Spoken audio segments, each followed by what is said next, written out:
Hey everybody, welcome to Rob Squad and the Creators. As always, we are excited to be in studio listening to some awesome music. Before we get started, let us introduce ourselves. You are here as always with your boy Jay. Hey y'all, you're also here with your girl Amber and our production partners on Rob Squad and the Creators, the wonderful F Street production team led by Michael Simon and Scott Kushner have told us from the very beginning about Midge Ure. And we finally got him, but scheduling didn't necessarily allow us to meet him, but we did react to a few of his songs, including Vienna and Fade to Grey. And Midge is going to be joined by our friend, Mr. Tim Sommer, for an Inside the Reaction. Tim, take it away. Thank you, Jay and Amber. Hi, this is Tim Sommer, and welcome to Inside the Reaction. One of the great voices and songwriters of the last 50 years, Midge Ure has made some of the most emotional, joyful, and impactful music of our time, from his days in the Scottish boy band Slick to the amazing progressive punk band Rich Kids to Visage and Ultravox, and of course, Do They Know It's Christmas? Soon he will be back in America with his Band in a Box project. Midge Ure, thank you so much for joining us today. Absolute pleasure. Thank you for having me. Now, before we go anywhere with this interview, Jay and Amber recently reacted to 2 of your songs, and that means that we have them on tape hearing your music for the very first time. So let's watch them before we do anything else. Let's watch them react and listen to Vienna for the very first time. Okay. Today we are checking out a new band, and it is also new wave, so that makes it even more fun. The band title is Ultravox, and the song title is Vienna.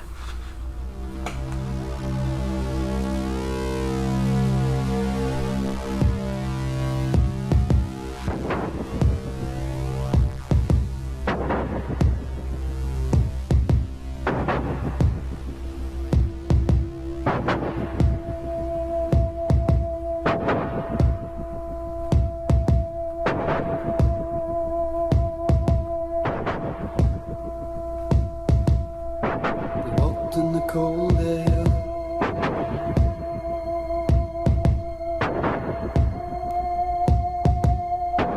freezing breath on the window pane, lying and waiting. The intro is cool. A man in the dark in a picture frame, so mystic and soulful.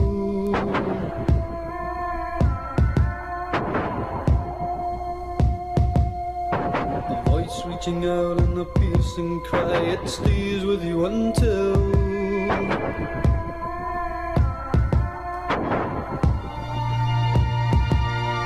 the feeling is gone, only you and I, it means nothing to me. This means nothing to me. Oh, Vienna.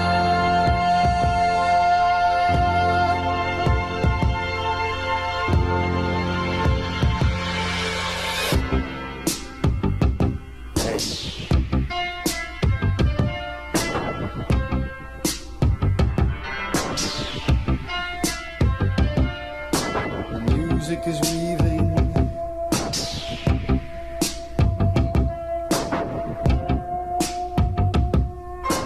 haunting notes, pizzicato strings, the rhythm is calling.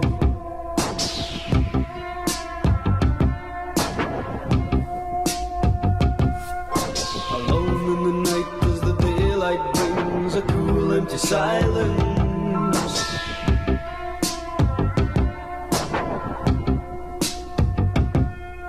The warmth of your hand and a cold grey sky, it fades to the distance.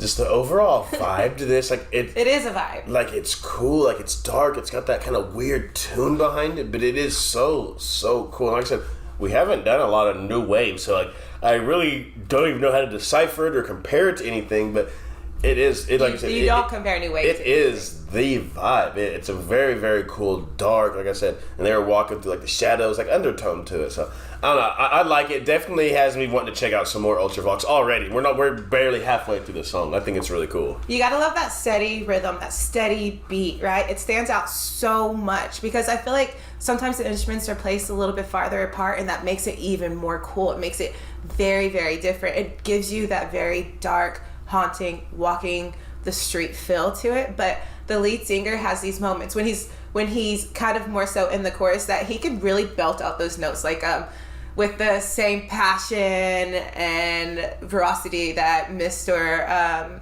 Freddie Mercury has, right? I'm glad you said that, because there was one point, like right when he popped his collar, he started going, and he had those same qualities. But I love how like the in between kind of keeps with that haunting nature of the rest of the song.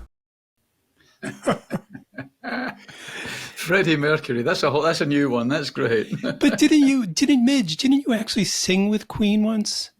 I did. Only a few years back.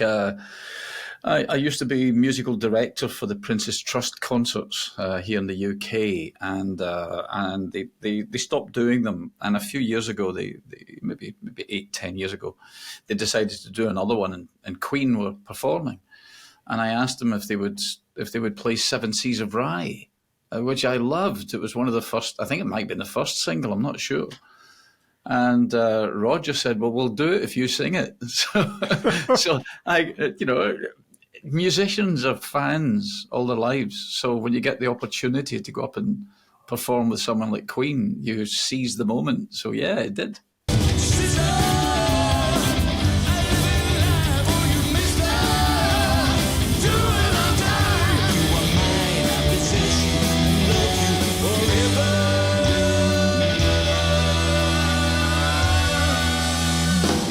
What's interesting about that response to me, Midge, is Jay and Amber used the term new wave.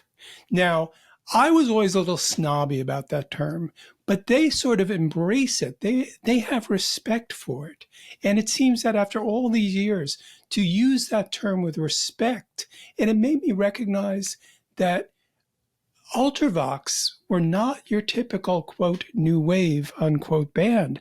There was a real the heart of you guys was so deep, just like Jay and Amber seemed to pick up on. We didn't fit in any particular category. I think that was if there was such a thing as mystique about Ultravox, that's what it was. We were termed new wave because Ultravox had been in existence before I joined the band, with John Fox, and they had 3 albums out, and they were starting to do some really interesting stuff. When it's wet and hot, you want to run, run, run, run, run, run, run, run, run, run. Penetration boys in hotel lids, invitations on sinking ship. When I think the pressures were too much, and they disbanded and kind of fell apart. So again, to the media, certainly in the UK and the industry in the UK, Ultravox were kind of washed up. Right. They had started during the punk days, the kind of PVC clothes and whatever, and it's kind of thrashy. But at the same time, they were working with people like Brian Eno, who introduced the synthesizer to them. So they were an oddity. So it was very difficult for us to be categorized over here in Europe, but extremely difficult to be categorized over there in America.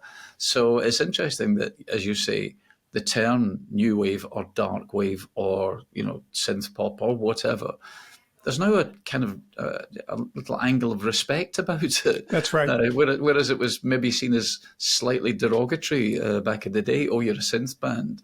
You brought this emotionalism to the idea of, quote, new wave, unquote, which is amazing.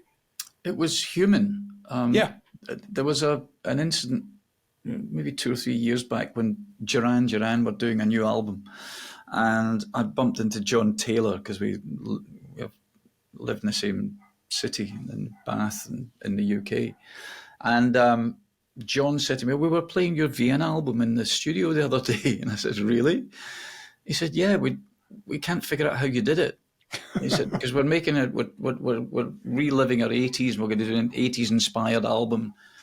He said, "How come it feels human?" And I said, "Because we played it all by hand. Nothing was programmed. The drums were played. Maybe some of the drum machines were programmed, but you listen to Vienna, and the bass synth, the do do do do do do, is done with an echo. So it's one note, dug with an echo, dug dug dug dug dug dug. But as the track speeds up, the echoes go out of time, because that's the only way you could do it. So it all goes, but it gallops towards the violin solo. So I explained all this. He said, well, that's what it is. It's human error. That's what makes an orchestra sound like an orchestra.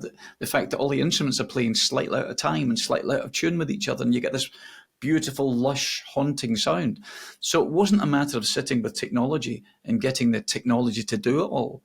We worked in conjunction with the technology, and maybe that's where the heart came from. Yeah. And also, I think that there's something about the 80s songwriting that stems from the fact that we grew up listening to some of the greatest songwriters ever of our youthful generation, the Small Faces and the Who and the Stones and the Beatles, whatever. So without knowing it, we were already learning how to write a song. So that a melodic aspect, that mixed in with my melodic background from Scotland, all the old traditional Scottish tunes are incredibly melodic. Well, to me, Ultravox, and I'm going to be perhaps overly simplistic about it, is you took a heart and added it to this sort of Kraftwerk, krautrock sound.